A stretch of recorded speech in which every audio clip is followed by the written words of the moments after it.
Everybody called me the captain, even though I was a major. They huddled around me as I stepped down from the airship onto the slippery roof of the Edgware Army Depot. I struggled to wave goodbye to my travelling companion in the door behind me, wishing him good luck in Africa. At the time, I thought he was the luckier of us.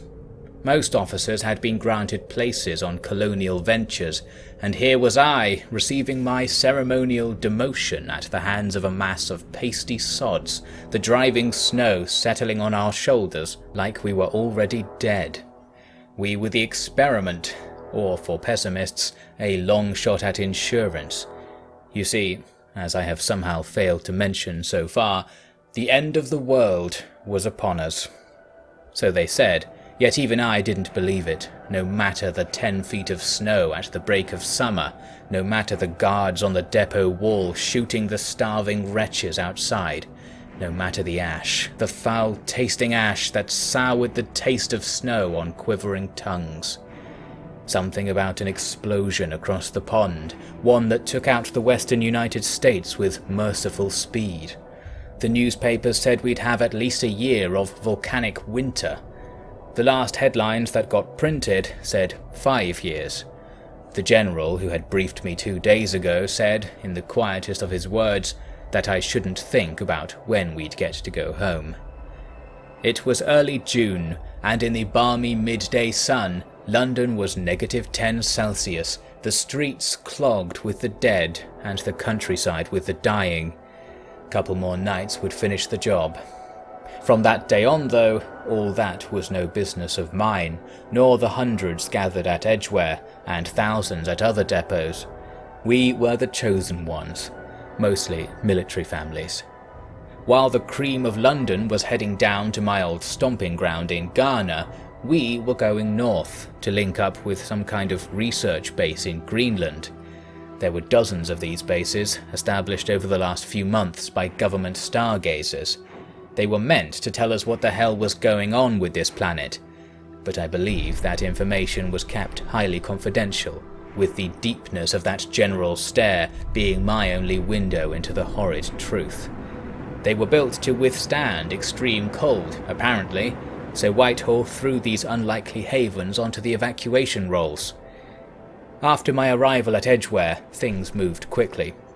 Within the hour I, as captain, had my ship, the land dreadnought Atrabates, or Atrabates as the crew called it. Combine a steam train with a building, and you get a land dreadnought. A handful of these were built over the previous 2 years for use on the steppe, gearing up for another adventure up through the Crimea. Came in handy now when you needed to transport the living through the seas of dead outside the walls. Some of them came in through the gates as they opened, but the automaton sentries swept them back out without hesitation. Pistons chugged, tracks rattled, and our journey, or exodus, began.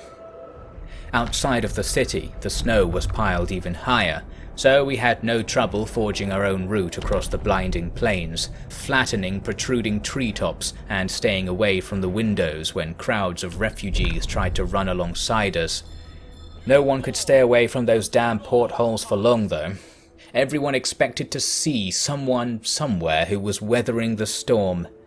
They stopped looking after maybe 10 days, when we were making the nerve-wracking transition from land to ice sheet off the west side of Scotland. Couldn't believe my eyes when I saw refugees walking out over the Atlantic. Not just a few either. Seems quite a few people decided to follow the example of the sea dreadnought Babbage, which went out a month before us to set up the first haven. Vehicles of all kinds were strewn across the beautiful canvas around us, with the wind sweeping snow off the remains for us all to see. One of the piston valves cracked in the dreadnought's Goliath engine, and we had to rumble on at half speed for the last 2 weeks. Meant that guys with sleds could keep up with us, which meant I was out on the decks with Ollie and Chalk, the 2 guys on the crew who had been with me when things got messy at my last job in Kumasi. Crack shots, those 2. Saved us a whole lot of trouble while the dreadnought still rolled. Stopped rolling just a day from our destination when the front end dipped into a soft snowdrift and the back end lifted an inch off the ground. Had another 10 miles to go according to the map, So I ordered everything piled onto the sledges for a bit of a hike. It was going to be a 1-day ride on our compression engine sleds, turned into a 4-day mess of trudging, climbing and squinting at a directionless haze of a world. Didn't order the group to split up, but we did. People just kind of stopped caring if there was still someone following behind them. By the time me and the boys at the front caught wind, we were beyond caring too. Didn't bring enough food since we planned to make return trips to the Dreadnought once we checked in with the chaps at the research station. Nice plan, huh? Me and Ollie were the first to lay eyes on it. Our new home, our new London, as we had all agreed to call it back in the steamy warmth of the Dreadnought. Walls of razored ice, collapsed buildings, bodies, -20 if you kept out of the wind. It was quite the welcome party.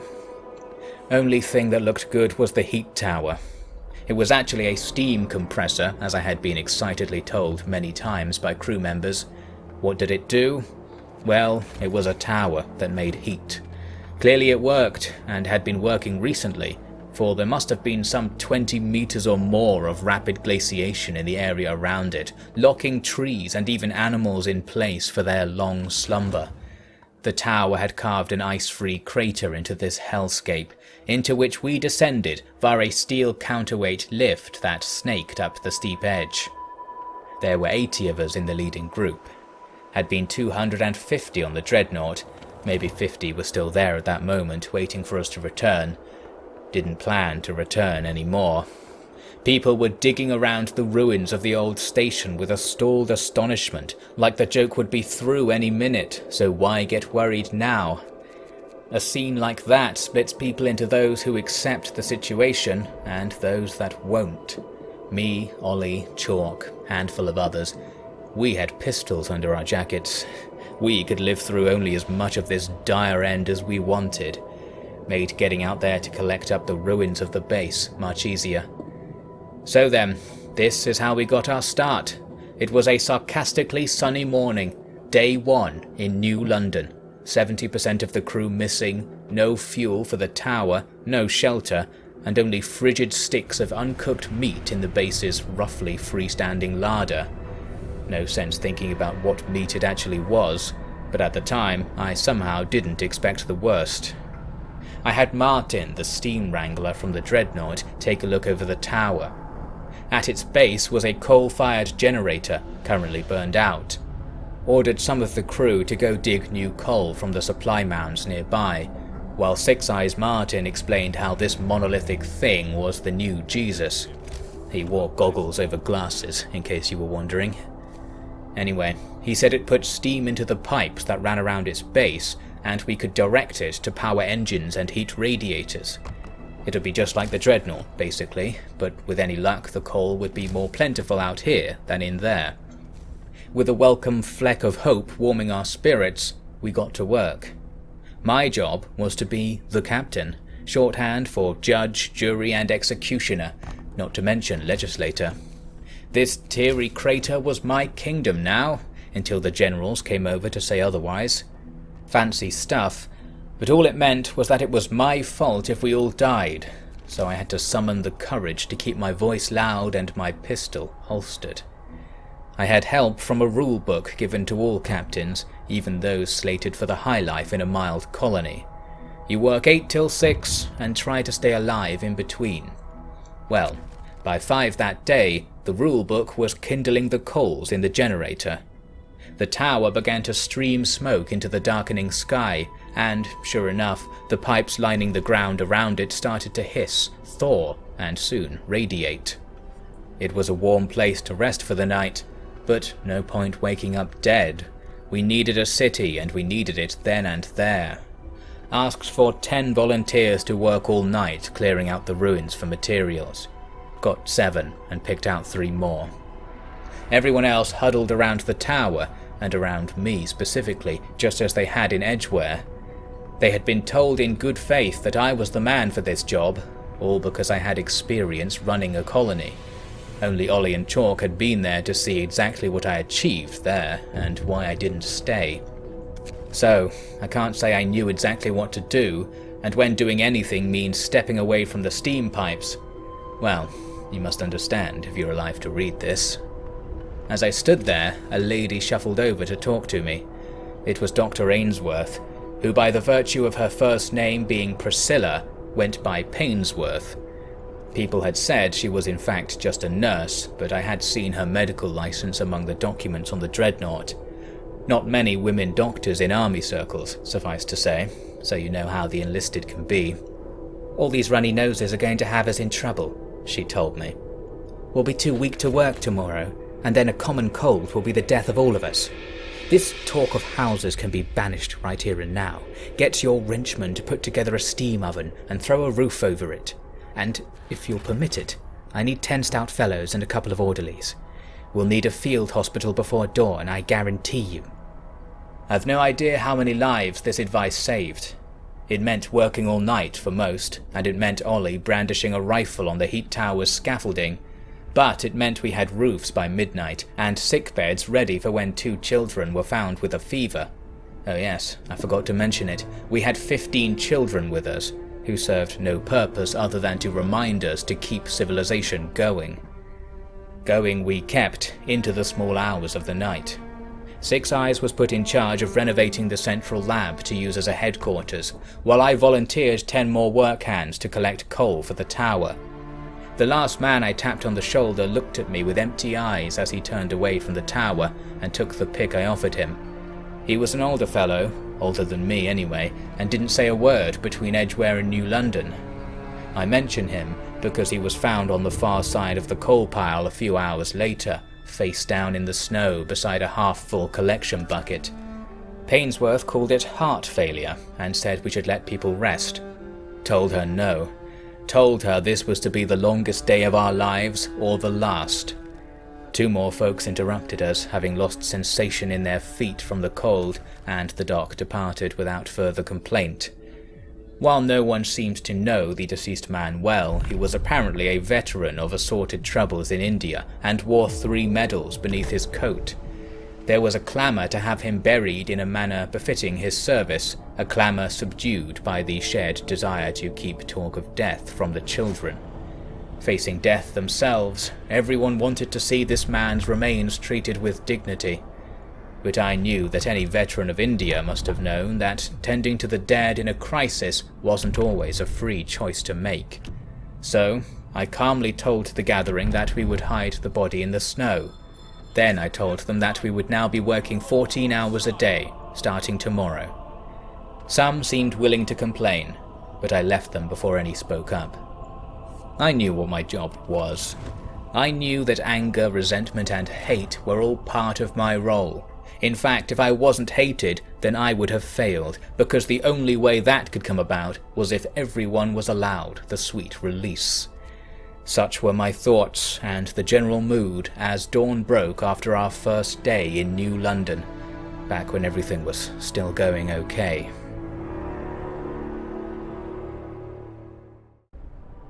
In London, troops had simply killed those who complained about being hungry, saved them the pain of dying the slow way. Sometimes they let the kids live, but that was hardly some act of mercy. The kids didn't think twice about killing other wretched Londoners for scraps. The initial food shortage was solved by just turning it into a shortage of mouths to feed.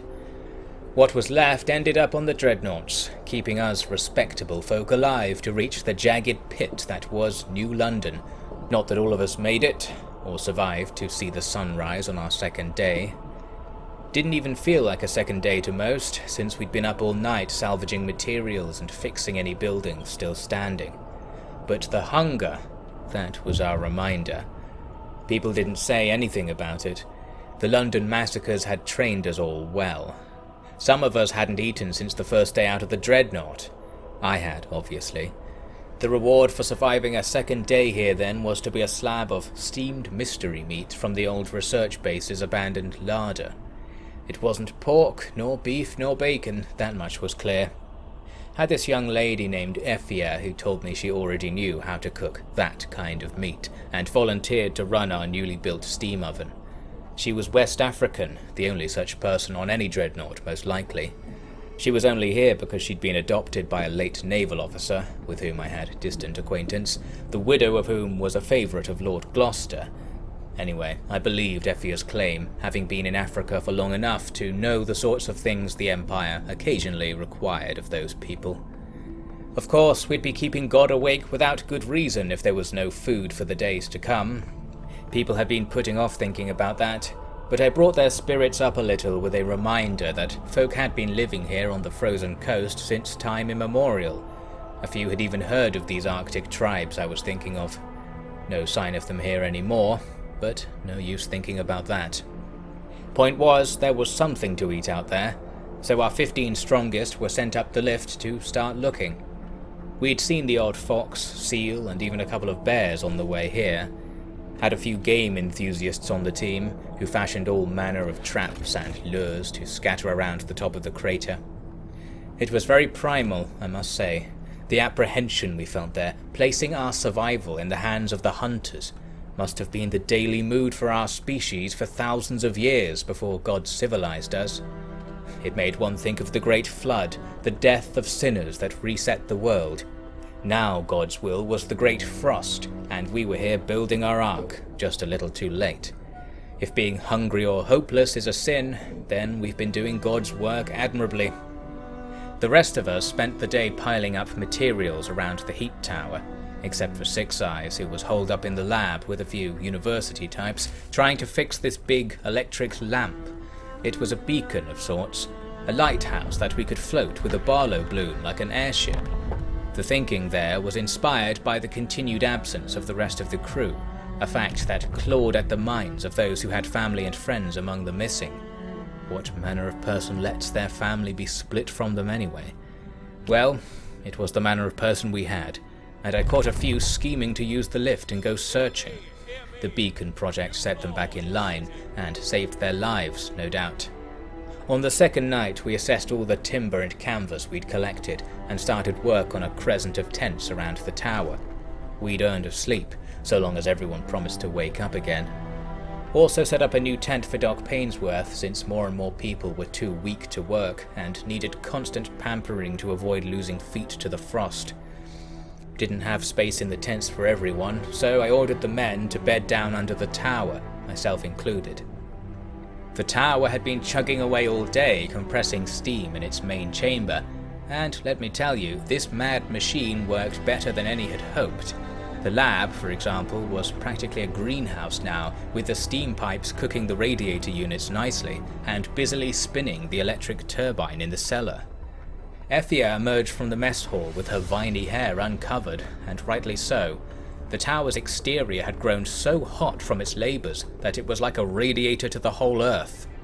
To see icy scraps of steel quivering in the wind a stone's throw away, while around the tower the snow melted right off your rapidly intolerable coat, was quite surreal. Perhaps God didn't want us to have our little ark here, but by the grace of mere mortals, here we were. It was, by standard measure, a ghastly situation for us all. Yet, with food warming us from within and our mechanical powerhouse from without, there was cause for comfort as we finally took rest on that second night. At dawn, our hunting party rushed off to see what their traps had for us. Not much. Not enough by a long shot. Bits and pieces, really, mostly birds and small mammals, and something that looked like a young elk.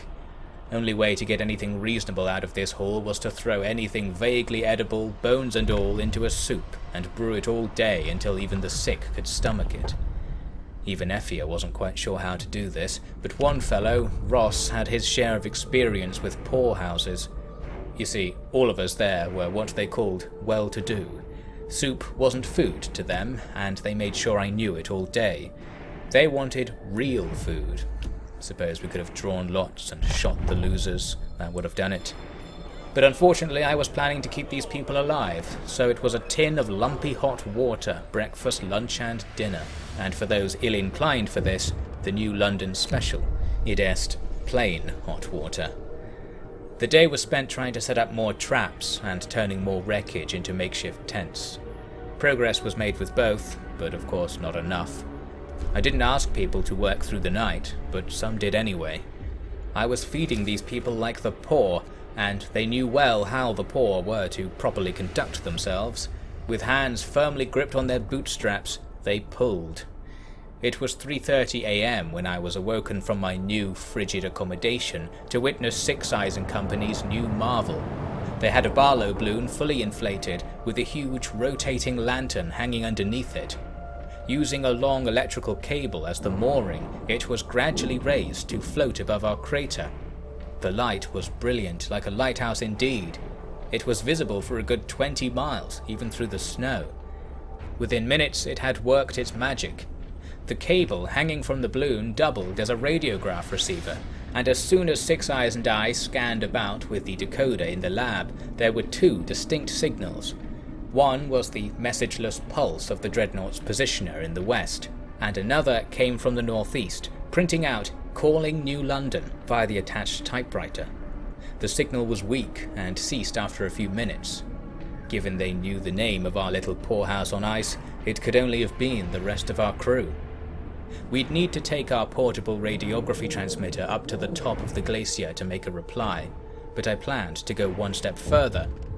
As everyone gathered in the mess hall for the morning brew, I looked for 5 volunteers to go walk the Frostlands and find our crew in person. Something struck me as I walked around the benches.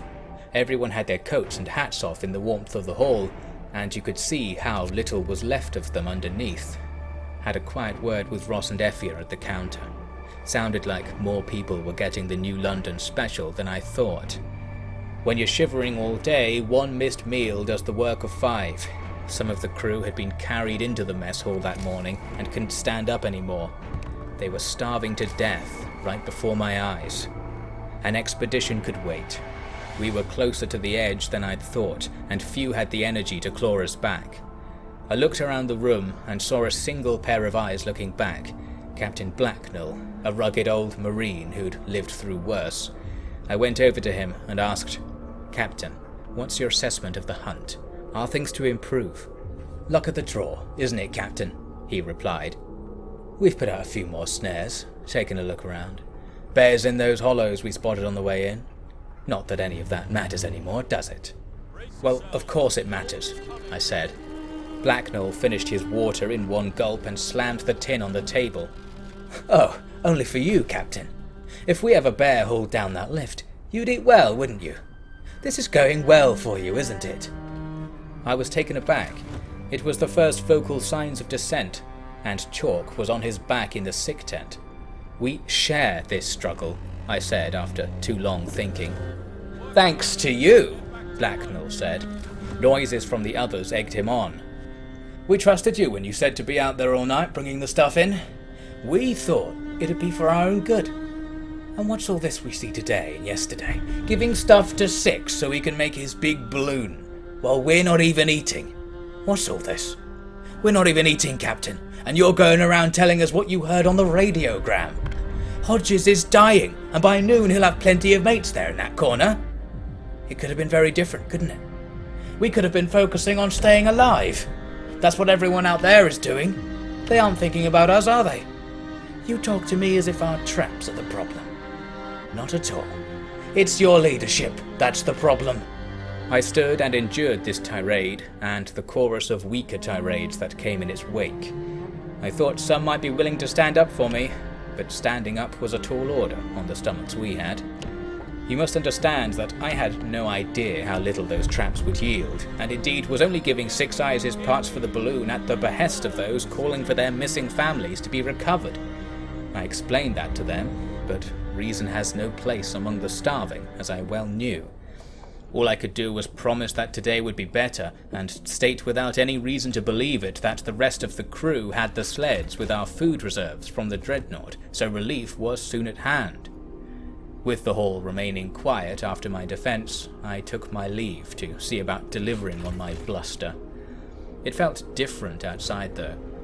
I hurried to put my coat on, feeling the chills even that close to the heat tower.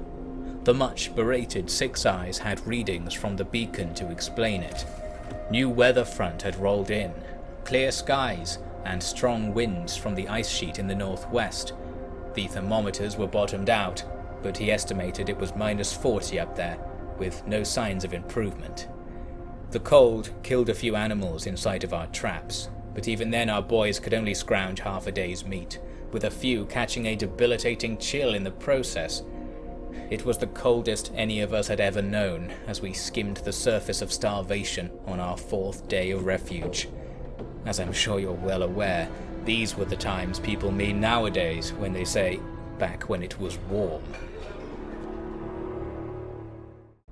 Spread across the long table in the mess hall was a forest of tins and cups. They produced steam that rose into the roughly cut rafters. It was a very industrial scene. "Is all to be random then, Captain?" Ross asked me. "Yes, turn the lights out," I replied. I brought the crew inside and lined them up along the wall. In the dim light of a thirsty oil lantern, I walked between the group and the table, ferrying each person a vessel of liquid. I had to do it myself, you must understand, because Ross knew which of the 80 portions were the 5 with food in them. Once each pair of hands was warmed by a hot cup of, statistically, melted snow, I ordered everyone to consume whatever they'd been given, leaving the lights off. They did so. Children cried, and adults groaned. Whoever got the food understood the aim of this exercise and didn't make any remark of it. The lights buzzed back on and the group began to file off to their tents. 5 stayed behind, taking a seat. I joined them and unfolded my roughly drawn map of the nearby Frostlands. "Thank you," I said to them first. A couple managed to nod in reply. On the map I'd marked several points with timestamps. These were the estimated origin points of the signals Six Eyes had picked up from the missing crew. These 5, carrying the last of our food within themselves, were to find this group and the largely theoretical sleds of food I claimed they had. They took the map, some camping gear, a radiograph and a sled up the lift and into the falling night. Not like they'd be missing much sleep. That was another busy night, with many traipsing out into the snow near the glacier edge to collect more materials, and the brains in the lab out with the hunters to inspect the traps, see if they had any bright ideas for making them actually work. Another group, mostly the women, were over beneath the beacon digging out graves while the kids were asleep. I was due for some sleep myself, but the mood in New London required both eyes open and one hand at my holster. Ollie and Chalk were inspecting the work sites, and from each they reported the same talk of me. I don't know how to put it reasonably, so I suppose I won't. The crew wanted to give up. They wanted warmth, they wanted food, they wanted to bury the dead and protect the kids. They had some idea, based on what I don't know, that the fact I was making them eat snow and shovel coal at 3 in the morning was distracting them from the masterstroke plan that would surely bring them all these luxuries and more. As I said, the only way to rationalize it was that they wanted to give up. No more, they were thinking, of anything. They were so desperate for a change that even a change for the worse was sufficient to break their fall into madness. In the moment, their whispering will to survive could only suggest that their captain was in some way to blame for the rigours of God's great erasure. I dare say there would have been an icicle through my chest were it not for the good news that came with the dawn twilight, which was attributed to me as naively as the bad had been. Firstly, there was some sense of justice among the womenfolk when the body of our first deceased was smuggled into the ground, carried on a cart like a bundle of timber. Secondly, Six Eyes returned from the top of the glacier with a beaming smile. He had set the radiograph equipment and made contact with our scout team. The report back was that the rest of the crew had been found encamped a few miles from New London and were on the way. This was, of course, only good news for some. I had no family among them. Indeed, since the battle at Comessi, I've had no family at all. For me, I was being sent 30 to 40 mouths, unfed for a couple of days even before their arrival. But, as I alluded to, the news of their survival and approach clicked something back into place with the crew, and suddenly there was cheer for our 5th day in the Crater of Woe. Cheer was one thing, but what saved us in the more legitimate sense was again the work of our Six Eyes Martin and our looming messiah, the Heat Tower. Six had been looking over the schematics for the thing and had realised that the safety vents on the cap could be overridden. I should explain, as best I can from my memory of his explanation to me. The production of compressed steam in the tower had more leftover heat than the structure itself could manage, so the design allowed for hot air to continually flow out of a sink around the top of the thing. The airflow could be manually shut off, which would overheat the tower, but in turn make the output of steam both hotter and more pressurized. We tried this out, and the small heat bars we'd piped into each tent actually thawed out the canvas around it. People grabbed the odd hour or two of rest while it was safe to leave the vents closed. That little reminder of what it meant to be warm was reason enough to go on, for now. It was a bright and still morning, and I was still alive. God hadn't killed me, the crew hadn't killed me, and I'd barely even considered killing myself. It was as remarkable and relieving a thing to think for me as for anyone else. The hunters had food enough for half of us that day, and were brimming with more ideas for traps and chatting about tracks they'd found. The starving were fed, and we spread what we could around so everyone got a little something with their New London special. The New London Extra Special, as the chalkboard in the mess hall excitedly called it. Things had improved then, to use the word as broadly and softly as possible, yet death continued to command the discourse, internally and externally. For example, it was just a few hours until my promise that the rest of the crew were arriving with food would be broken. That this meant a violent death was almost certain, although with Ollie, chalk and my own arsenal, it may have been possible to contain the death to that of others. In truth, I was able to half fulfill my promise. The radiograph, after a day of silence, suddenly printed out 2 messages one after the other. The first was from the approaching crew, with an unsolicited apology for losing the food sledge that they actually once had, little did I know. They had tumbled into a ravine a day before we picked up their first signal, but weren't completely beyond recovery. The second message was from our scouts, who, to our surprise, were not coming back with the crew, but had gone off on their own, following directions from a rescued crewman. These directions had led them to a half-buried depot with Royal Society markings.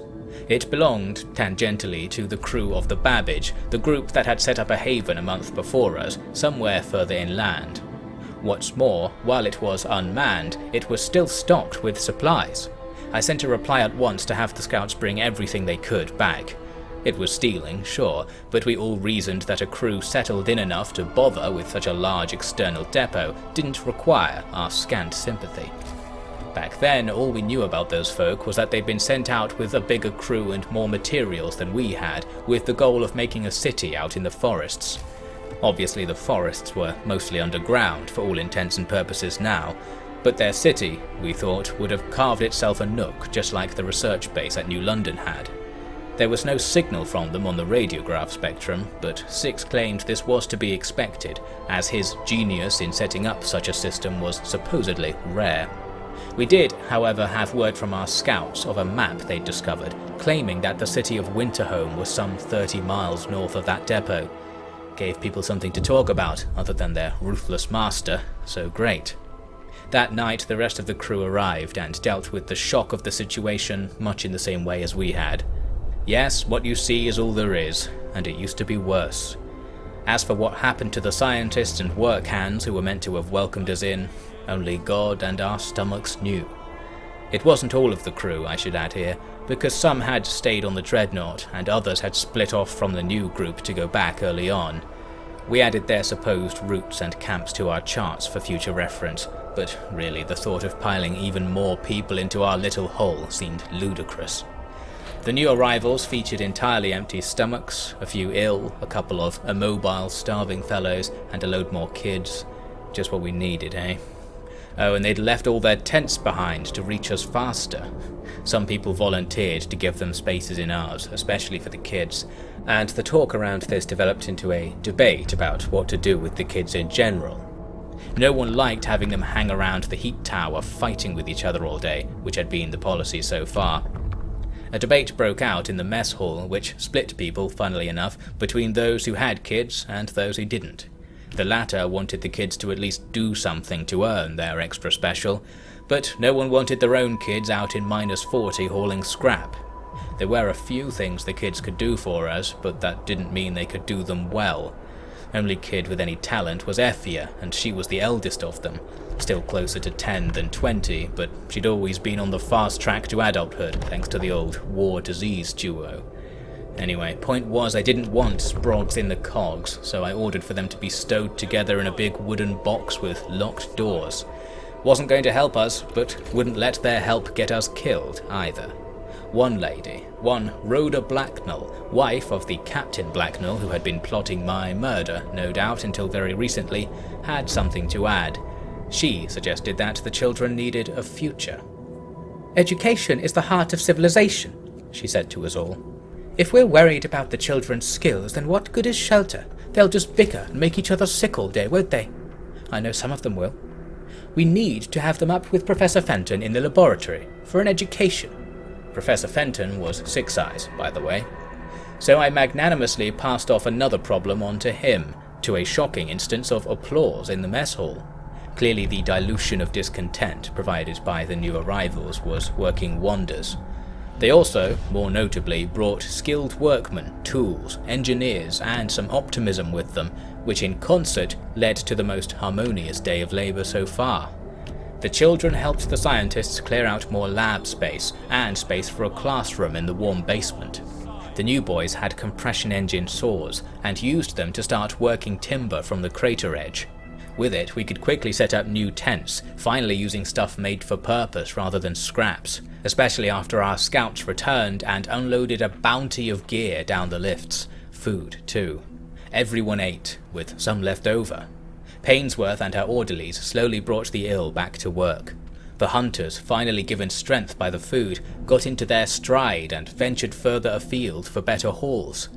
The scouts volunteered to use the map they had found to travel to the Babbage Crew's city, Winterhome, apparently accessible via newly built roads once you got close. With their help, everyone nodded we'd finally be safe. All in all, a week after our hopes had been shattered upon our arrival, there was promise. We could survive, and one day would thrive as part of the new, defiant nation of colonies that was out there, steaming away beyond the mountains and fog. Yes, this was still when we believed such a thing existed. Morning, day 7, and the kitchen smelled unbearably good. Effia dragged the mess hall doors open and rang the bell. It was time for New London to experience a little luxury. Lines of sanded wooden bowls were clacked down on the counter, brimming not with water, not with broth or soup, but with stew. A thick, lumpy meat stew, with a leafy garnish added for those coming off the night shift. Their eyes rivaled the beacon that morning. Some cried with relief, their heads in their hands or on the table. Thanks to the hunters, the life out in the Frostlands had been siphoned down to us wretches in the ice pit, and now it felt like we had a chance. There was no way to know if the hunters would even have a scrap of pinecone for us tomorrow, but no one was thinking that far ahead. And so we gulped down the stew, with many banging their empty bowls on the table and calling out for a good old-fashioned New London special for dessert, to much cheer. I received a toast or two that morning. It was hard to bring people down to talk about when we'd run out of coal, that being within the day. If people were ready to rebel over dragging coal from one pile to another, it must have bowled them over to hear my plan to keep them alive this time. Told some boys to meet with 6 and get the drills out of the lab, freshly cleaned thanks to our legion of pint-sized rag hands. That salvation was at all possible had the Royal Crown to thank. The Royals had chartered explorers to survey Greenland's interior for minerals some 2 years ago. The result back was not only that they were so plentiful that veins of coal and iron broke the surface like whales from the wash, but that those of the Yank persuasion were negotiating with the native villagers over it. Must be a shame to have your children learn nothing from your example. We showed them how it was done with a brief expedition that ensured villagers would no longer be of concern. When the Royal Society was tasked with researching the foul weather back in March, the covert goal that got them their funding was to lay the groundwork for permanent colonies around the various key mineral fields. One ruminates on how our path to hell was paved with good intentions, yet was only paved at all to increase the bond price for heavy aggregates. The point here is that, as you might imagine, our heat tower had been positioned to expose coal and iron aplenty through the ice. Putting it to use was the next labour of life that I was to despotically demand. Later that day, word from the scouts was smacked across a shrinking spool of paper beside the radiograph. They had followed the map to Winterhome and reached the bridge their engineers had built across a gorge. Beyond it was about 200 metres of cleared gravel road that led into a snowdrift. Why was this stretch clear? For it had a proud caretaker looming over it, a gargantuan automaton, a new model from Bristol.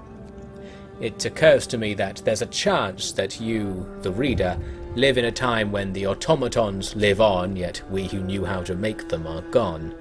I use the word we in a liberal manner in reference to the British Automata Corps, the last decade's scientific pioneers. Well, I suppose I can spare the time for a brief explanation. You will have seen their huge stamping frames carrying about their insectoid bodies. The body encapsulates 3 suites of engineering marvels, which altogether made those hulks the foremost achievement of mankind, to state a not uncommon judgment. The first is a steam core drive, not unlike those used in ships, factories and the like, but adorned with extremely strong pressure tanks for the steam that fuels them. Liberated of the need for a compressor on board, they can march freely around as independent beings of sorts. Of course, a being needs a brain, and again the qualifier of sorts is required. That would be the second marvel. Now, I am not the man to tell you how these work, but it's something to do with these wiry formations of pipes that they call recursive differentiators. That was why that Babbage fellow was famous enough to have a dreadnought named after him. He invented all this, by hook or by crook. The effect was that you did not need to pilot the machine like a crane and such. You only needed to tell it what it was required to achieve, and it would make the necessary assessments to find and carry out a method for it. That is why so many called them beings rather than machines, for with something akin to thought, a soulless variety at least, they had breached the distinction between material and animal. Their third marvel, the most tame, was that which made them useful. An array of tools could be unfolded from its underside and directed around by these rubbery arms pulsating with pressured steam within that provided its muscular flexibility. With these appendages, an automaton could take a spoon and feed you from bowl to mouth without spillage, an achievement beyond many of us, even in our adult forms. Excuse me if you knew this already, or if you are perhaps an automaton yourself reading this. No, they cannot read, as I understand it, yet fears that they could do that, and far more, got more newspapers sold over the years than even the announcement of the end times. Kamasi had taught me that they can in fact be disabled with extreme ease, and are sufficiently idiotic in their decision-making to require at least one chaperone. And that was the strange thing about the automaton our fellows had found. It had been alone, clearly tasked with sweeping snow off the roads, but left alone to monitor only a small area until its tanks ran dry. Either Winterhome was overflowing with these things and didn't mind wasting them, or its minder was gone. No bodies visible at the bottom of the gorge, the scouts reported upon my request. The crew speculated murder nonetheless. Didn't bother fueling their paranoia by telling them the machine was on its way to us, courtesy of one of Six's boffins, Hodge, sending some special coordinates to the scout for the automaton to mull over. It had just stamped off our way, apparently, leaving the scouts to follow what used to be the road towards the city. More stealing, but it would have died if we'd left it there anyway. If died is the right term. The scouts were back on the radiograph a few hours later with another discovery. They weren't the only ones searching for Winterhome. They had found a camp with 45 more Londoners and 3 broken-down snowcats. They were what remained of the land dreadnought Dumnonii, which had departed the Wellington depot with a gaggle of Guards Regiment buffoons a few days before I arrived at Edgware. Their dreadnought had taken the same route the Babbage had, but found the ongoing glaciation had blocked the eastern route up from the Atlantic ice sheet. The dreadnought had been entirely lost with most hands when it fell through the ice without warning. The only consolation was that the drivelling idiot the Duke of Connaught went down with it. If he'd made it, I'd be answering to him, and my crew would have died searching for gemstones to adorn his crown of generator shrapnel. The skivers on my crew may have complained that I couldn't be a worse leader, but I, and the people of far more colonies than just Kumasi, knew otherwise.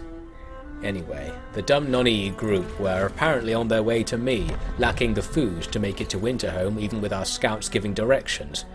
Would have been nice if they'd asked me first, but I had a feeling that Sergeant Godfrey, the lead scout, knew what I was looking for. These wanderers had all manner of gear on their snowcats, and now it was en route to me. Winterhome didn't need it, I can guarantee you that. In New London we'd at last finished clearing out the ruins of the old base.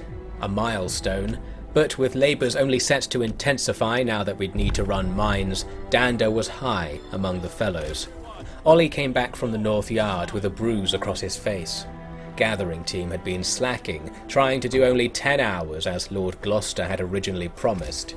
Ollie gave them a mouthful, but that was no peaceful picket. He was about to break out the rifles and settle matters, but I had a better idea. The next day I took a few guys away from renovating the mine buildings and set up a ring of stands behind our tents. After evening mess I invited anyone interested in boxing to meet me out there. Pretty much everyone showed up, lining the edge of the ring. It had been a while since I threw a punch, but I was no amateur. Fashioned some gloves out of scarves and issued the challenge. Got just what I expected. The crowd neighed their approval as Captain Blacknell stepped forwards. It was standard rules, including no shirts, but the sunny day had made the air a mere -30 even at dusk. I knew I had him from the very beginning. He was just as old and creaky as me, but like everyone he'd been on starvation rations for longer before the recent bounties. Hadn't recovered yet, so had to play some odd moves to let him hit me now and again for the sake of the crowd. Fighting in the cold makes it all hurt less, not that you really feel it in the moment. That was what I loved most about boxing, or had loved before my career took me away from the old club at Bridgewater Street. Blacknell tired quickly, and I ended up pushing him to the ground by accident, claiming my win. People seemed to enjoy it enough. Fought one more man, myself. It was Spitting Percy, a piece of work who was half deaf from his time training artillerymen at Larkhill. He was even worse than Blacknell, but at least he was smiling from start to end. I gave up the ring, and as I'd hoped, plenty of others had matters best solved with a little sport. It was fascinating to watch for us all, and gave us something to do with all the paper money people had been hoarding. Yes, most of us had been made very rich by the spree of rapid, untaxed inheritance that went around in early summer. Some people wanted to hang on to all that, just in case. But still, when you've got money on a fight, you don't notice the cold, and that's just a wonderful fact of life. Once I was out of the ring, I had Six taking me aside with bad news. Decided to keep this from everyone else for now. It was another report from Godfrey and Company, and this one twisted the stew out of your stomach in an instant. It was the report I was fearing, nay, expecting. Couldn't bear to read it all the same. It was the first proper news of Winterhome. The scouts were transmitting from the roof of a weather monitoring station a couple of miles from the city. The station had been abandoned, with signs of fighting and an empty larder. Winterhome, they said, was dark.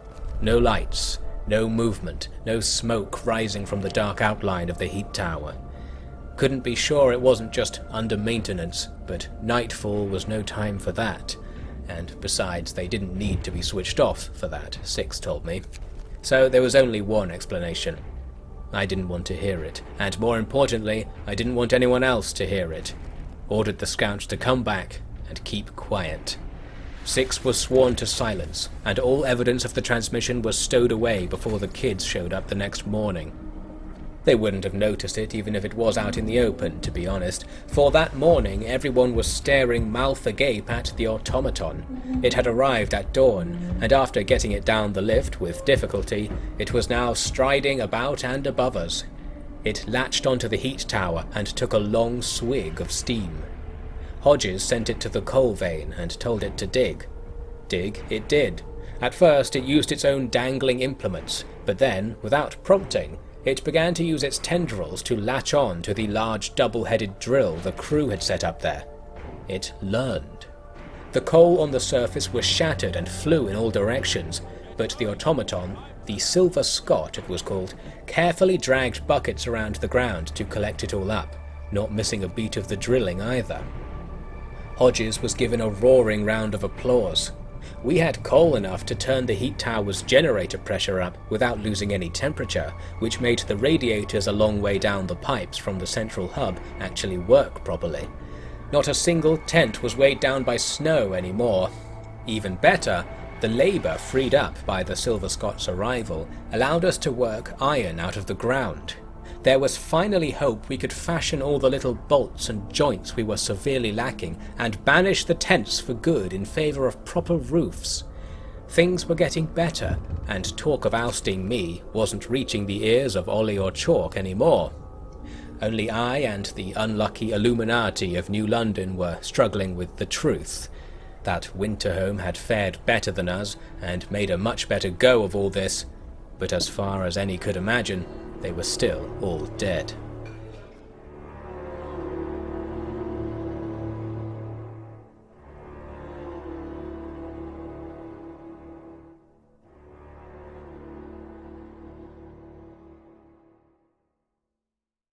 Sometime around the end of the 9th day, we stripped the canvas off the old sledge the recent arrivals had brought down with them, and strung it up over the wooden poles we'd had the boys working on in the sawmill. The Dumnonii crew were about to show up, so had to pretend that it was no problem at all to accommodate them. Everyone was grumbling that they didn't just go to Winterhome. Much better stuff than tents there, they all imagined. Well, there was actually. Proper buildings and beds, and thanks to the shattered generator, the cold kept the corpse smell to a minimum. That's good real estate when civilisation's a single burst steam valve from ending. That night I was brought out of my tent to answer a legal question. A young woman from our new ironworking shed had fallen out with a colleague over some stick she was getting on account of being a young woman in an ironworking shed, as if that was the most unusual part of our situation. She had challenged the man in question to a formal duel, to great uproar. Now I was hearing complaints that she wished not only to play at blacksmithing, but at being a gentleman of honour. I was getting a blasting from both directions, as some told me to end the madness, and others to see it through to a just conclusion. Told them no firearms, no blades, and no money was to be involved. Then I walked away. The whole thing reminded me of the one time I wished to duel a man, but was turned away because of our differing rank. It was Connaught, the Duke who'd come to rescue me from Ghana a few years back, and was now, I was reliably informed, suitably dead. That murderer needed... In fact, thinking on it, let's not fill this volume with talk of all that. Some people were about to start jeering at me for letting those two fight in the streets, but the combatants were at it right away with a wrench and hammer, both of which didn't stay in their clumsy gloves for long. Better that than a silent grudge that turns into a hot poker in the back one day. I just wanted to sleep, but Six was shouting from the window of the lab about an emergency situation. Between that and the young mother getting punched across the jaw in the street below, the scene was certainly unsavoury. I went inside, and things got much worse. Godfrey and his team had stumbled across some of our lost crew. They'd set up shop in a cave, but a group of polar bears wanted in as well.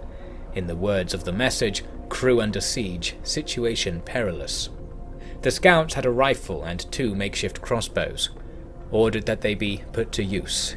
Then a long wait in Six's boiling workshop. At least the silence of the radiograph cooled me down from the inside. After a good half an hour of nothing, Six started scanning other wavelengths for signals. Atrabati still had power, apparently, beeping away out there. Then he found a signal that activated the typewriter, but the message was just a mess of letters coming through in bursts. "I dare say this is the work of a malfunction," Six said. "Or perhaps Godfrey left the transmitter on with the type box in his rucksack. Yes, that would explain it." His eyes, through 2 planes of glass, showed me the truth of it. It was not the work of a malfunction or mistake, but of an amateur. Someone who couldn't operate the transmitter had their hands on it and were trying to reach us. That was all I needed to know about how things had gone. "Bring them in," was all I said to Six as I left. Pretended to sleep for 2 hours or so, then went round the tents to get some hands together. 2 guys breaking the surface with picks, then 2 more digging the softer earth below with shovels. More guys than that per dig site is inefficient. Everyone starts falling over each other, especially as the grave gets deep. In my group, it was me and Blacknell using the picks. Sought him out specifically so I could help him. One of the scouts was Rhoda, his wife. I told him the truth, that I'd ordered them to fight. Expected a duel there and then, but the man was broken. He dug when I told him to dig, but he didn't say or do anything else after that. I suppose that was all I needed from anyone. No idea whether me helping him dig made things better or worse with him, but it certainly gave a bad first impression when the Domnonii crew were suddenly gathered around our hole, asking if I was the Atrebates' captain.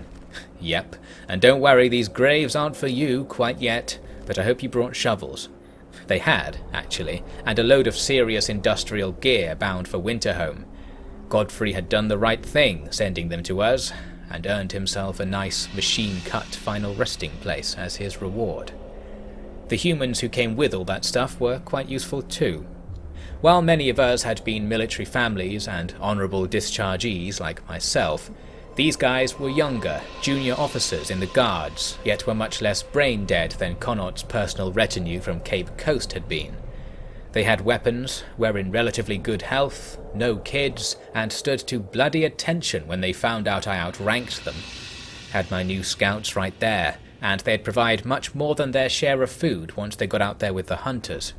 The only thing they did to spoil my impression of them was to ask about Winterhome, but at least they took no for an answer. I was quietly optimistic, while the rest of us were mourning our dead and waiting for the remains to be delivered. They came in the small hours of the 11th day, dragged on their own sleds by folk who had once been our comrades. I say once, for even at 3 AM people were happy to emerge from the warmth of the tent lines to vocally blame the shivering mass for our losses. That suited me, obviously. There were quite a few of them in said mass, and many were more than just shivering. Kids in there, signs of frostbite on a few, and they all wanted food desperately. Back down to earth. We were out of food, having divided our meagre surplus between the strapping lads from Wellington and the 2 sled trains I'd sent out, one to finally link up with the Atrebates, and one to investigate Winterhome's external coal mine for, well, anything that wasn't too terrifying to report back. The new scouts didn't know what they were walking into out there, and nor did I want them to know. But people were asking me when we'd be making contact with Winterhome constantly. I could only drag my feet for so long. There I was then, getting Ross up at the break of dawn, ready to give the new folk a literal taste of the poorhouses. But I was too hasty. Those damned Guards Regiment buttered bacon clean cuts pulled through with their hunting like it was a do at the game woods in Cranbourne, bringing in, interestingly enough, a polar bear that had died from a prior bullet wound. Godfrey was netting the points from 6 feet under, the bloody marvel. Then there was the other reason we'd be okay for food for a while. The crew still waiting at the Atrebates had plenty to spare, so reported the scouts. The reason why followed in their next transmission. They had been waiting for us. Waiting for me, I suppose. No coal left in the dreadnought, and the steam tanks had only enough push for a few dim lights and that damned broadband pulsing on the radiograph. They had emptied out what was left of the main water tank over the boiler, cut the side open and dragged piles of furniture and canvas inside to make a bunker of sorts. We weren't just too late, we were far too late. About 50 of them were in there, buried in junk. Junk that was meant to keep the warmth of their huddle in for as long as possible. Metal skeleton of the dreadnought spread the cold easily enough. The boiler tank conducted heat even better. Six said the coal shelves would have been a better spot. Guess we'd have still been too late though. Message said that none of the bodies were coming back with the scouts. They weren't going anywhere, frozen together, arm in arm, desperate to share in the warmth that simply didn't exist. I wondered what they thought about as they died there, waiting for me. Still wonder, although I've a better idea nowadays. Thoughts like that made me realise what New London needed to do to survive. I could sit there at the lab window with my feet on the radiator, staring at my pistol, or I could forget what needed to be forgotten and survive. Everyone needed to do that. And there was one easy method. We needed to gather up all the berries, roots, or whatever stuff we weren't going to eat, and brew some god-forsaken kind of drink that would kill you only just the right amount. Ordered a drinking hall built behind the mess hall for that kind of thing, which cheered everyone up a measure. Tried to stop people finding out that it was built from the timber the scouts brought back from the Atrebates. In the shorter term, Six Eyes had a way to cheer me up. Took me down to the basement of the lab where the kids were kept these days, and revealed what his team had been working on. They had used some of the iron our boys, and girls as mentioned, had dug up, smelted it into something akin to steel, and made a new coal-fired compressor. With these we could make much more steam than with just the generator, and we could position them closer to where the steam was actually being used. Plus, like the tower, the thing was sufficiently inefficient that it gave off heat like an endless bonfire. The kids were eager to help us carry the thing out into the streets, and watched carefully from within their oversized coats as we bolted it onto 4 iron legs and then tilted it to stand upright, like an archway that belched out smoke from its red-hot top. It was extremely dangerous, no doubt about that. The legs could buckle, the fire could melt the burner and drop hot coals into the street, and of course steam compressors were liable to explode, as Winterhome must have discovered the hard way. But all that was nothing against how it let us house all the new arrivals and give Painsworth more space to treat their ailments.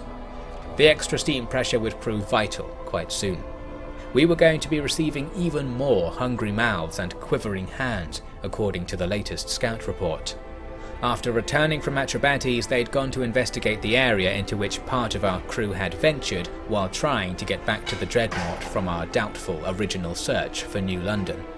They were all still alive, but by now you're probably aware that being alive in the Frostlands is usually only possible by inheriting food and shelter from those already dead, and this was no exception. Lucky buggers had found a particularly safe spot. They were living in a huge observatory, connected to one of the Royal Society facilities that were supposedly all over the place.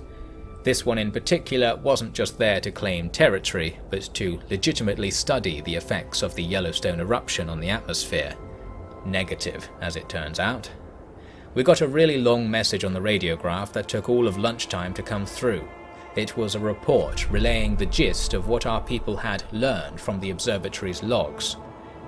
Goes without saying that the original crew were dead, although most of them had apparently gone elsewhere for that, so technically I should say they were missing, as casualty reports tend to do. Yet the work they had done while waiting for resupply from England had proven, apparently, that the ash in the sky was not entirely to blame for the ice on the ground. No, it was something that was, incredibly, even worse. The sun itself was darkening. The flame was going out. It was a preposterous claim, but when we got the data books back from the place later on, there was nothing amiss in their methods. In fact, some aspects of the truth were self-evident. Much of the ash in the sky had fallen with the rain, with the snow, and then, when it was too cold even for snow, the ash became precipitation unto itself. The day sky was still perfectly bright, as all knew, because the ash had spent months falling onto the ground. More than half of the original problem had been solved, in a sense, by this alone, yet colder we got. In addition, the gases from the eruption, invisible ones that let light pass through, were still up there, and according to those scientists there was a chance that their interaction with certain kinds of light, certain spectra they wrote, would cause the planet to become warmer. There was one way to explain the differing reality, they thought, and their experiments showed it to be true. It was not that less light was making it to the planet's surface, but that less light was coming. In other words, the sun was going out. No one would believe it. Good. Couldn't have anyone buying into this, not for a minute. God had seen us here, trying to survive the great seizure of his finest creation, and in his unlimited spite, he had begun to snuff out the torchlight by which anything ever has and would live. So it was all pointless, New London or anything else. The death cults were right. Should have just lined everyone up and spared them the tease of a horrid final chapter to our story. Of course I didn't, because I wanted God to understand something. We had to do everything we could to survive to the very end, so that when it was all over, God would look down at us in the last flickers of the solar ember and see us huddled together, waiting for him to have mercy on us, believing in something until the last loyal, silent heartbeat. I wanted God to feel what I had felt. I wanted to give him his own Atrabates. Another reunion on the night of the 12th day. It was the crew from the observatory with that cursed logbook. Told them to just give it to me and not worry about it. Oh, and don't worry about where the researchers who used to live here are, or what happened to those who stayed in the Atrabates. And Winterhome, yes, no use having that weight on your shoulders. Not that they knew it was a weight quite yet. In fact, that night I finally gave the order for scouts to go visit the Silent City. They were flabbergasted that I refused to write them a message to give to the captain there. Needed to save paper for the radiograph.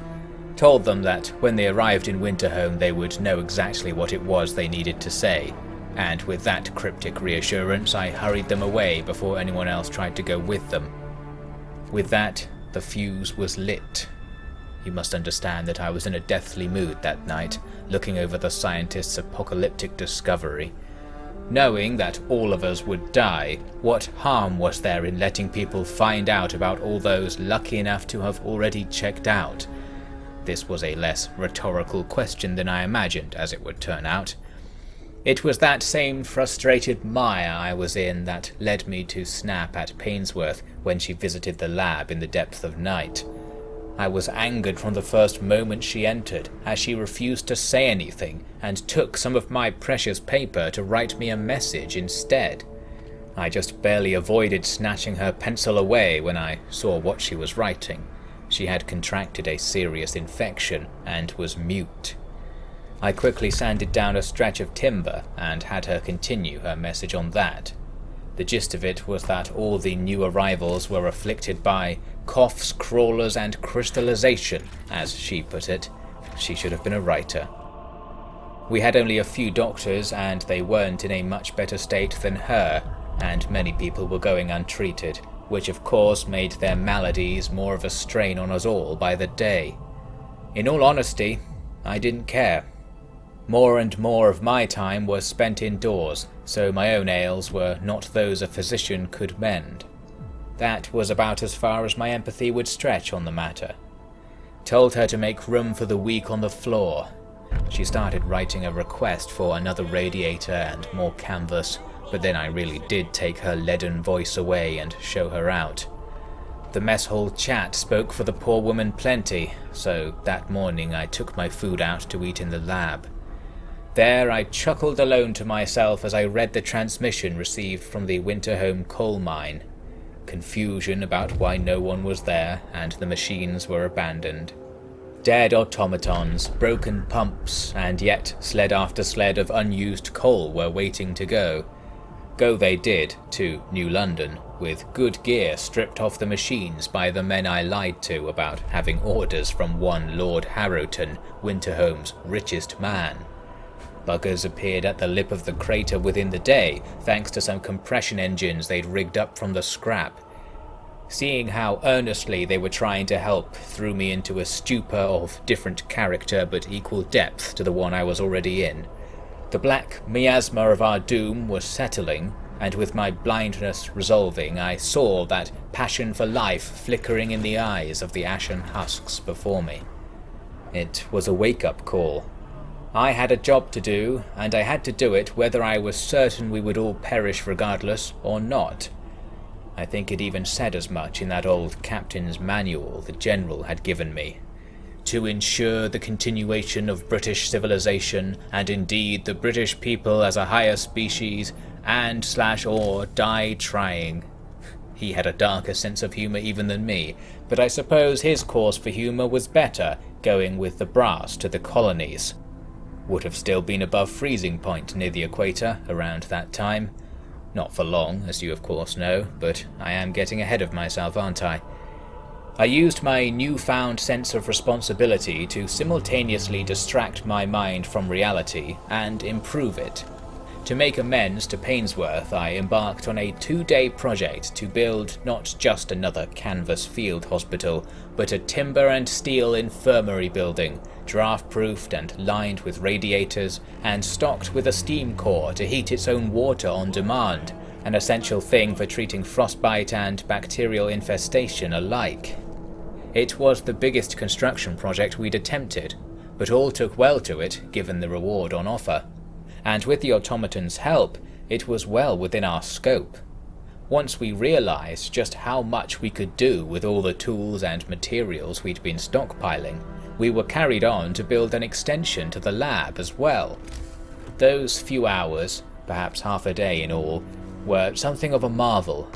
Everyone saw, at last, just what all this hard work I'd been lumping onto them could do, and that we weren't just starving, we were building. We were, if you will, ensuring the continuation of British civilization, etc. Those optimistic times were capped off when I announced that all meals were now to be served with a shot of, we called the stuff New London Secret Special, but in essence, moonshine. People cheered and hooted and congratulated our amateur brewers, who had worked for several days to get that perfect recipe to the sweet spot where it brought your death closer yet made it seem further away. There was so much cheer that I truly felt that my sourness of the previous couple of days and my firmness of the previous couple of weeks was now being seen from a different perspective, if not being entirely forgiven. Then the screaming began. First it was a shrill cry coming from the open window of the lab, heard by the crowd I was addressing from the generator scaffold. Then a chorus of crying children came from that same window. I rushed up to find a few of the childminders had brought the kids up to the top floor to show them the radiography table. Knew I should have just locked them all in a box. They'd seen the message stuttering from the typewriter before their very eyes. Mayday, it began. Winter home, all dead. So, that was my plan to get everyone drunk before I revealed the truth, quite literally out the window. By the time I was there to confirm my fears, the children had passed the main thrust of the argument on to everyone else, and the assembly outside was at once turned into a panicked mob. Doom and gloom, as you would imagine. Many stormed up to me there at the radiograph and demanded an explanation. Showed them the rest of the message, unsweetened and raw. They'd run out of food, started fighting each other, and when their captain had clamped down, they outright rebelled. In the chaos, someone left the generator safety vents closed, and in essence, killed them all. There's a saying you used to hear at dinner sometimes, something to the effect that the mind of a man is a great and glorious thing, yet the mind of men is a comical beast. That is how I think we can explain how the reaction of my crew to this news was to immediately begin fighting each other and accosting me with more than just foul curses. Ollie and Chalk had rightful déjà vu and rushed up the stairs to my side. They had their rifles in hand with bayonets attached. I ordered them to remove said blades. This was not to be like Kamasi, no matter the similarities. With looks of equal disdain for the gunman and myself, the crew stamped back out into the street, but the end to their shouting and moshing was nowhere in sight. The most insane talk arose among them. Someone was calling for us to all pack up and return to London, claiming that we were never meant to survive out here without support, and that London was surely the best spot for we that remained to all rally. It was as if they hadn't seen London, buried in ash, ice and corpses, trundle back over the horizon as we rushed to escape it. Again, surely no one believed it truly themselves, yet together they had enough belief for the idea to tread water. Not everyone was so deluded, yet I could not thank God for such wisdom on their part, for I knew He had firmly taken the other side. It occurred to me that I could redirect the wishful thinking of those would-be rebels to place their faith in God's plan for us. Yet, how was I to convince people to believe that which I not only did not believe myself, but knew for a fact to be false? God was gone. Whatever was up there now, doing all this to us, was unrecognizable to God's faithful. This was the devil's world now, and to spare that power of thought was to embolden it to even greater evil. No, that wouldn't do. We needed a more practical solution. I needed to give Ollie and Chalk a promotion, and beneath them form a police force from those still capable of rational thought. Gave Six the order to fashion some weapons from what we had, and rounded up 10 guards to patrol the streets. The so-called Londoners were conspiring at every hour to steal whatever they could and make a break for it. My watchman had a simple motto: "We are London." It was composed to confuse and inspire in equal measure. I considered the Londoners to be fools of the highest order, yet I was going to give them a chance. Connaught would have just killed them all. Hell, perhaps Gloucester would have just killed them all, or sent them to die elsewhere. But I was not a duke or a lord, nor was I still a major or a military governor. I was the captain, and as much as the phrase "We are London" held truth, "I am London" was the case also. In other words, I didn't have the stomach to kill the rebels, this time. I was to pay the price for my meek mercy at once. The Londoners stirred people up in a fury, a riot you could say, and I was, for a portion of the evening on that 14th day, besieged inside the lab. The demands were that New London live up to its name. Indeed, the old Blacknell gripe that we'd been trying to industrialise ourselves while most still slept in frigid tents was back, and I don't mean to suggest it was unreasonable. That was to change. Moreover, to distract our city from the fact even cushy Winterhome had veered off the verge of death, I intended to begin a project of urbanization, you could call it. Another steam compressor was to be built. More watchmen were to be recruited. Meat, heat, and bobbies on the beat. Of these 3 promises I made that night, the latter was perhaps the most profound. The Londoner movement had shattered trust among the crew. Everyone was wondering who was going to steal their stuff and run away to London in a mad panic, who was going to force them not to run away and doom them all, and, for the majority, whether the dream of a better life back in civilization, in the tamed south, could be real. Even I entertained the possibility. I imagined a wall of ice and steel around a coal depot, guards gunning down all those who approached, as the army had been doing when we left. With the right equipment and good scavenging, a small group could survive like that for as long as the preserved food lasted, maybe years if they killed enough outsiders. I'm sure they would appreciate the Londoners bringing them down some polar bear steaks for a little gourmet dining over their corpses. The more I thought about how stupid they were, the less passionate I felt about actually trying to win them around and keep the damn crew, my crew, alive and bloody well kicking. The night brought some relief from the madness, and not just because of the now fully operational pub. Further reports from Winterhome revealed that our team had found a number of survivors and given them a map to find us. Apparently they had refused any other help, probably in quite a state after whatever they went through. Gave us some coy remark about surviving by eating lichen, as if we couldn't deal with the truth. So there you go, they hadn't all died, so that brought the Londoner rhetoric down a rung by rather cynical means. The better news came from the opposite direction. Our scouts had been heading west for the coast, and reported that they'd stumbled upon a camp full of dead. Bear with me on this one. The dead were all missing limbs, but bore metal prosthetics in their place, all proudly labelled as Tesla Industries products, the same Tesla Industries that had manufactured the difference engine in our automaton. The flags in their belongings confirmed it. These people were Yanks.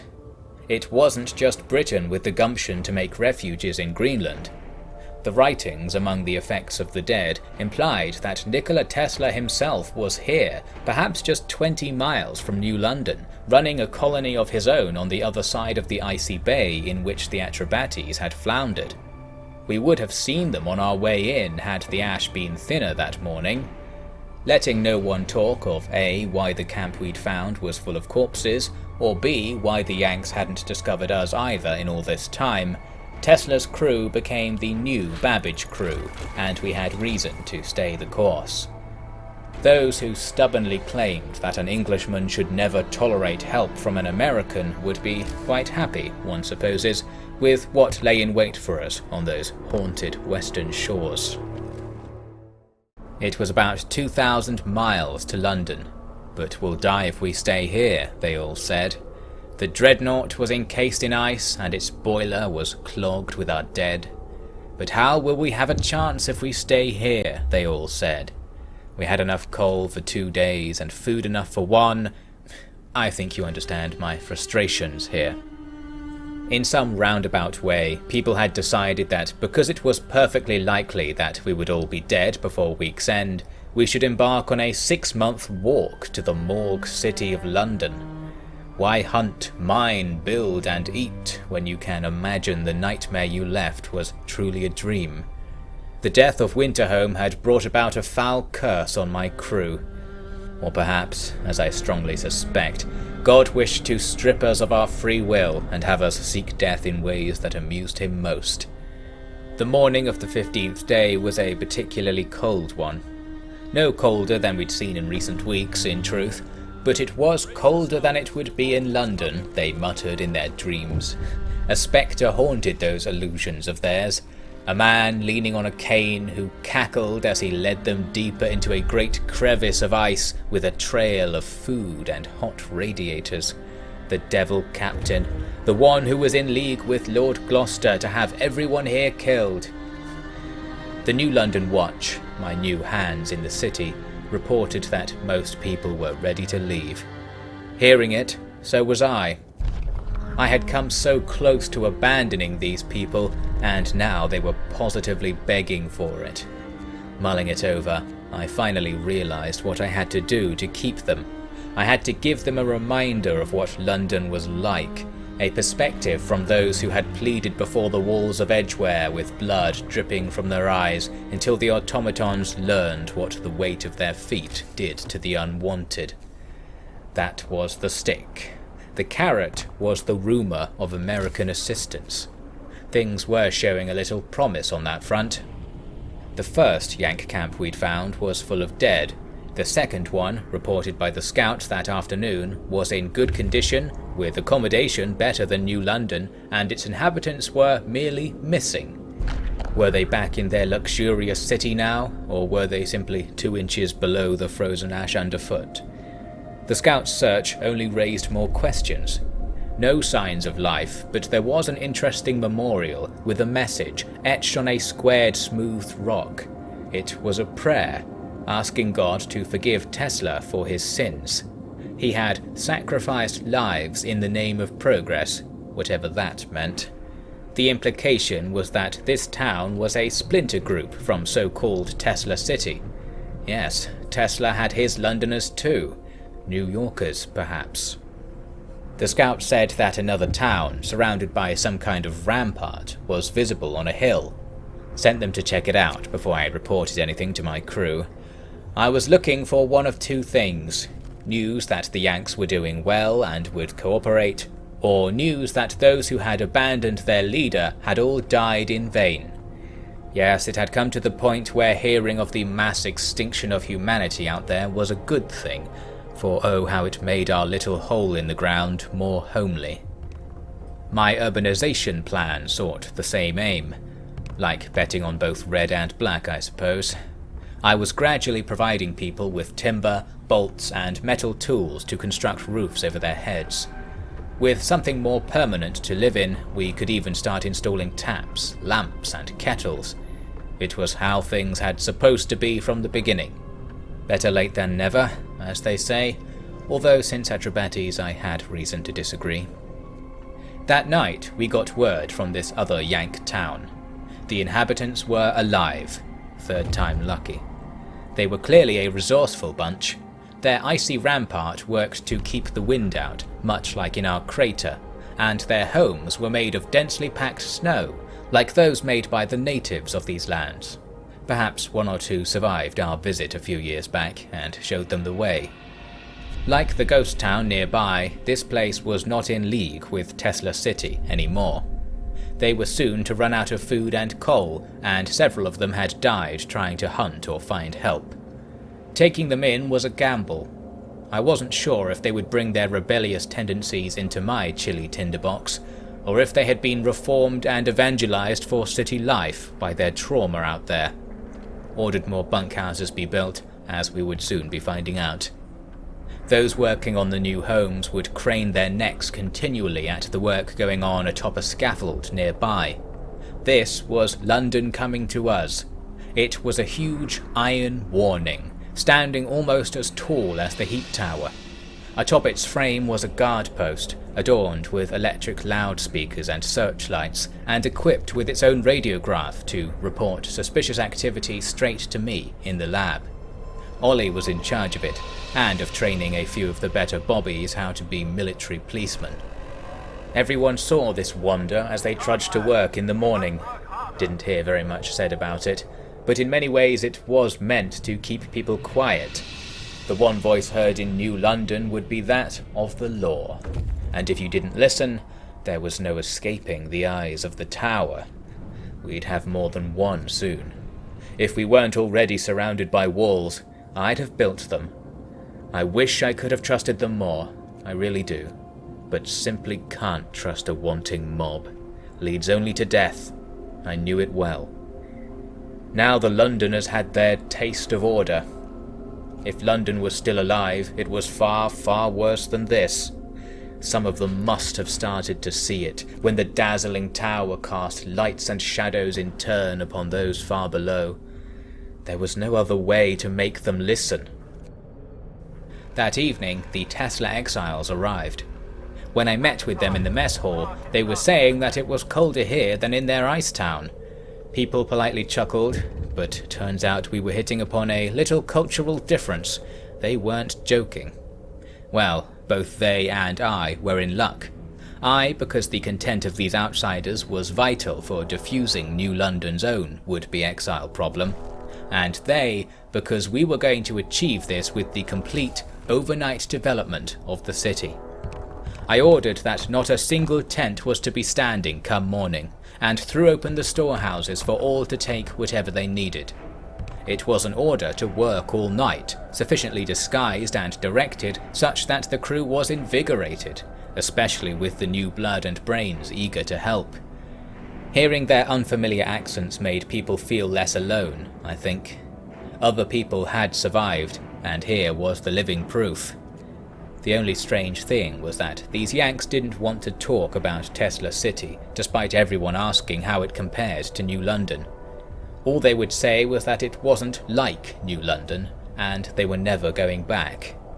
It was a souring attitude, but it was taken rather positively by the crew. It was, as you must understand, an elusive case of Americans coming home to roost in regret, which brought a smugness to the British soul that burned hotter than the generator ever could. It really was a new page that night. New faces, new voices, and new homes. More important, though, was the new expertise. Tesla City really was quite unlike New London, and one of the many differences was their demographic makeup. They were all employees of Tesla Industries, meaning these ones we'd taken in had rare training in all kinds of mechanical skills.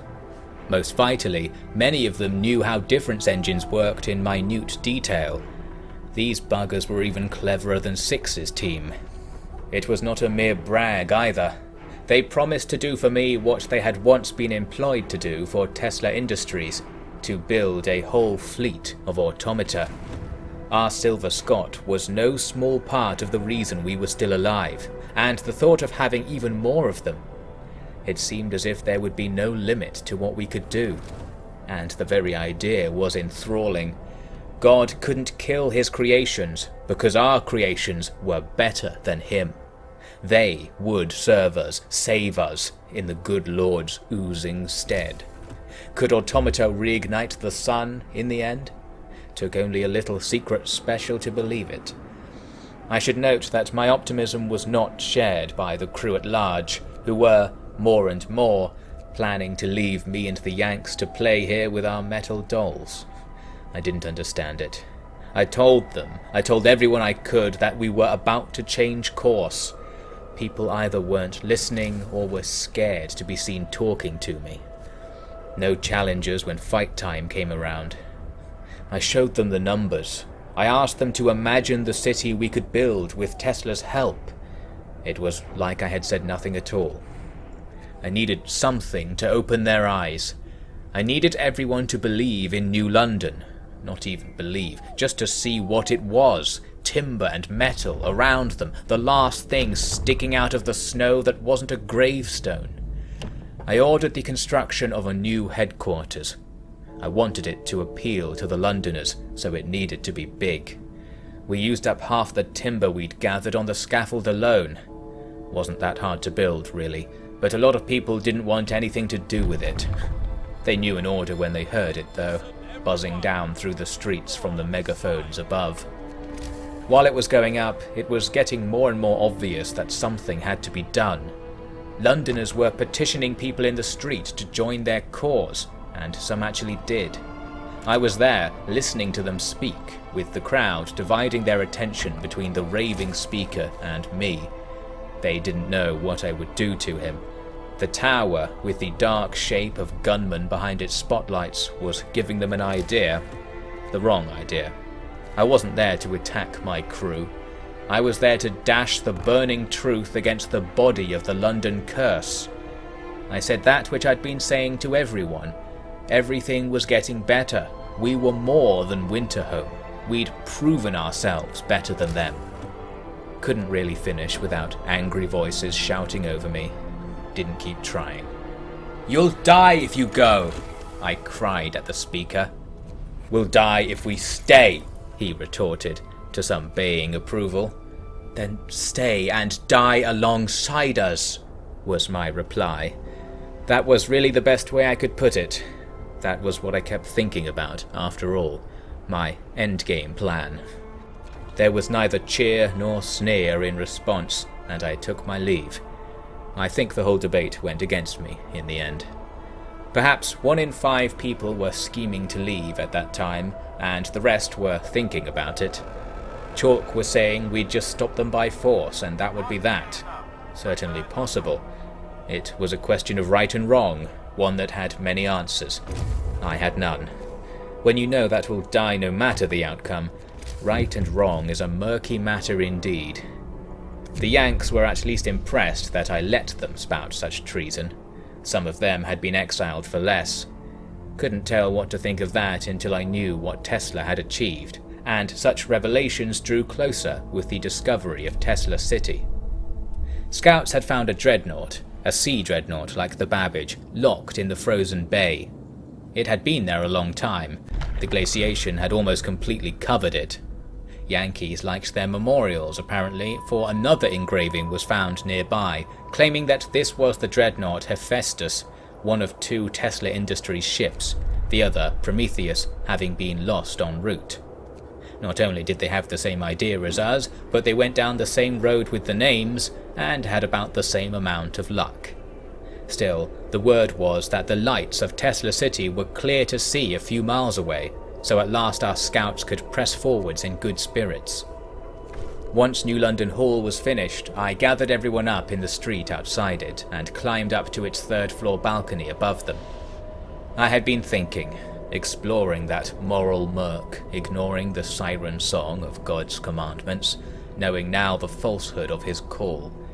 We couldn't believe in him, but we needed to believe in something. That something was New London. What was New London? It was a strange prison for those whose end had been stayed, abandoned by all from plant to god, but for I. That was the truth, the beginning of it. The full truth of our peril was beyond belief, so that was no good. We needed to believe in ourselves, in my plan, in the difference between our crater and the rest of the world. We needed to stay alive, because that was the will of New London itself, of me.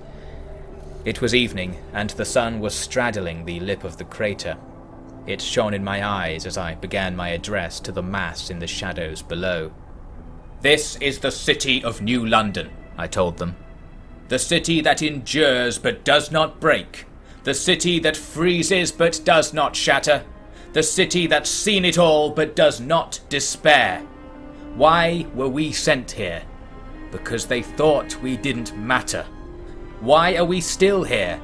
Because they were wrong. The world is falling, yet against that tide we rise. I give you more every day. One day we will return to London, not in defeat, desperate to survive, but in victory, ready to rebuild the world with spirit forged here in the birthplace of a new order, a new man, greater than those whose lives were taken, and greater than he who did the taking. Life will return to our world if we achieve but one simple goal: to work together, to stay together, to remember that no matter what you may wish, we are London, and no matter what happens up there, we will overcome it down here. We are going to have the last word. We are London, and we are alive."